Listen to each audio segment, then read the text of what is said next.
مدینہ منورہ کی گلیوں میں ایک باوقار خاتون رہتی تھیں جن کا نام نصیبہ بنت کعب تھا، لیکن تاریخ انہیں امن امارہ کے نام سے جانتی ہے۔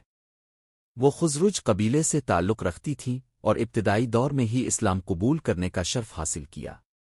یہ وہ زمانہ تھا جب اسلام ابھی اپنی ابتدائی منازل طے کر رہا تھا اور ہر قدم پر آزمائشیں تھیں، مگر امن امارہ کا ایمان کسی پہاڑ کی طرح مضبوط تھا۔ بیعت عقبہ میں شرکت۔ اسلام کی تاریخ میں بیعت عقبہ ثانیہ ایک اہم موڑ ہے۔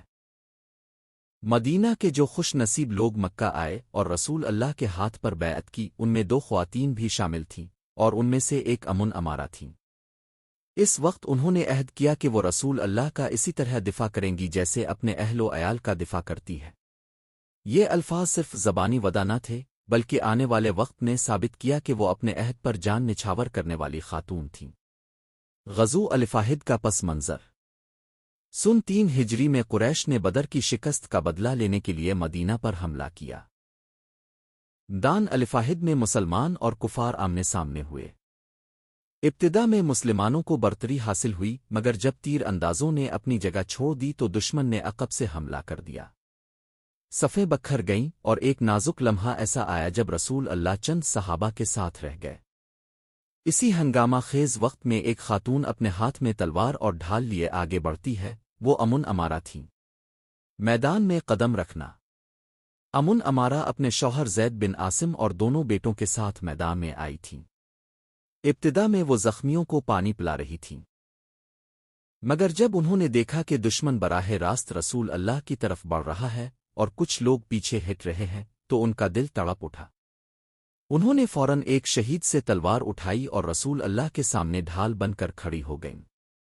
یہ منظر تاریخ کا سنہرا باب ہے، ایک عورت جس کے جسم پر زرہ نہیں مگر دل میں ایمان کی آگ ہے، سامنے خونخوار دشمن، اور وہ اللہ کے رسول کے دفاع میں ڈٹی ہوئی ہے۔ بے مثال شجاعت۔ لڑائی کے دوران ایک مشرک ابن قمہ نے رسول اللہ پر حملہ کیا۔ امن امارہ نے فوراً اس کا وار روکا اور اس پر جوابی حملہ کیا۔ وہ زخمی ہوئیں مگر پیچھے نہ ہٹیں۔ روایت میں آتا ہے کہ ان کے جسم پر 12 سے زیادہ گہرے زخم آئے۔ ایک زخم تو ایسا تھا جو 1 سال تک بھر نہ سکا۔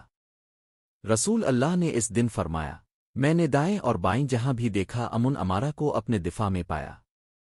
یہ الفاظ کسی عام تعریف کے نہیں تھے، یہ اس عورت کے لیے سندن افتخار تھے جس نے اپنی جان ہتھیلی پر رکھ دی تھی۔ بیٹوں کی تربیت۔ امن امارہ کا ایمان صرف ان تک محدود نہ تھا، بلکہ انہوں نے اپنے بیٹوں کو بھی اسی جذبے سے پروان چڑھایا۔ جب ان کا بیٹا زخمی ہو کر پیچھے ہٹنے لگا تو انہوں نے پکار کر کہا، بیٹا، کہاں جا رہے ہو؟ اللہ اور اس کے رسول کی طرف لوٹ آؤ۔ یہ ماں کا دل تھا مگر ایمان کی غیرت اس پر غالب تھی۔ بیٹا واپس میدان میں گیا اور بہادری سے لڑا۔ دعا کی طلب۔ جنگ کے بعد امن امارہ نے عرض کیا، رسول اللہ، دعا فرمائیں کہ ہم جنت میں آپ کے ساتھ ہوں۔ اپنے دعا فرمائی، اے اللہ، ان کو جنت میں میرا رفیق بنا دے۔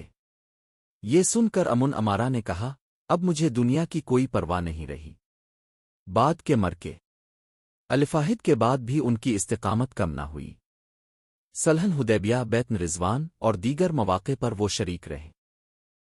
نبی کریم کے وصال کے بعد جب جھوٹا مدعا نبوت مسیلمہ کذاب کھڑا ہوا تو امن امارہ کے بیٹے حبیب کو اس نے شہید کر دیا۔ ماں نے صبر کیا مگر دل میں عہد کر لیا کہ وہ اس فتنے کے خلاف میدان میں اتریں گی۔ جنگ یمامہ میں وہ شریک ہوئیں۔ اس وقت ان کی عمر 60 سال کے قریب تھی مگر جذبہ جوان تھا۔ اسی جنگ میں ان کا ایک ہاتھ کٹ گیا مگر انہوں نے پرچم نہ گرنے دیا۔ بالآخر مسیلمہ مارا گیا اور فتنے کا خاتمہ ہوا۔ صبر و رضا کی مثال۔ امن امارہ کی زندگی صرف تلوار کی چمک نہیں تھی، وہ عبادت گزار باکردار خاتون تھیں۔ ان کے گھر میں سادگی تھی مگر دل میں غنا تھا۔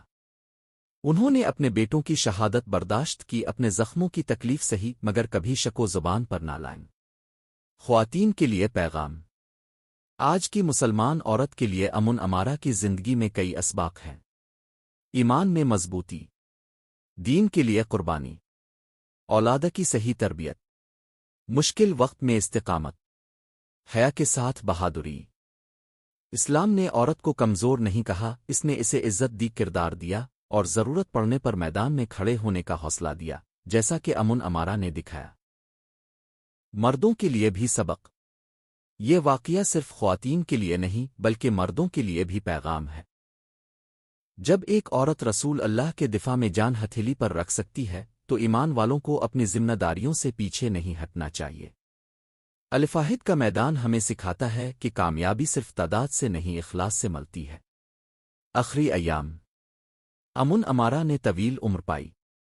وہ اپنے زخموں کے نشانات کو فخر سے دیکھتی تھیں کیونکہ وہ انہیں الفاہد کی یاد دلاتے تھے۔